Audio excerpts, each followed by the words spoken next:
நான் விவசாயம் பார்க்குற நெல்லு பைத்த பார்க்கணுமா? என்ன பாரு பாரு எப்படி இருக்கு, பூமி வெடிச்சு கிடக்கா. இப்படித்தான் விவசாயம் நடக்கு. மழைக்கு பிறகு நட்ட நெல் பயிர் இப்படித்தான் இருக்கு. ஆமா, வேலை தாங்க முடியாது, நாங்களே தண்ணி பாய்க்காம போட்டோம். மழைக்கு முன்ன நட்ட பயிர் கருதற்க போறோம். மழைக்கு பிறகு நட்டது இப்படிதான் இருக்கு. நாத்து ஒரு 55 நாள் 60 நாள் ஆயிட்டு. 60 நாளா நான் நாத்தை பிடிங்கி நட்டோம். எப்படி நட்டமோ அது அப்படித்தான் இருக்கு.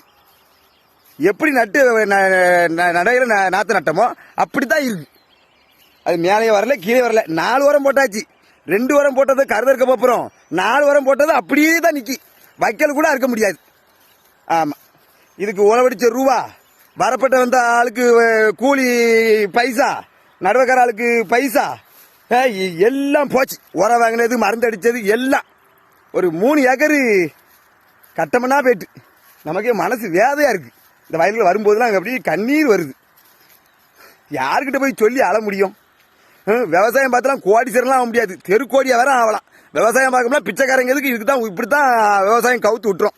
விவசாயம் பாரு, இந்த கருதை நான் அறுத்து லட்சாதிபதியா ஆவேன். லட்சாதிபதியா எல்லாம் மனசு அப்படி இந்த வயலுக்குள்ள வரும்போதுலாம் வேதையா இருக்கு. ரூபாயும் வட்டிக்கு வாங்கி போட்டுட்டு இப்ப எப்படி 10,70,000 ரூபாய்க்கு மேல செலவு. நான் எப்படி அடைக்க போறேங்க வேதையே.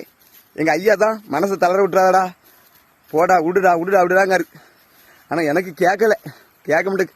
இந்த வயலுக்கு வரும்போதே எல்லாம் இதே மாதிரி நிறைய விவசாயி இருக்காங்க. எல்லாரும் உழவடிச்சு போட்டுட்டாங்க.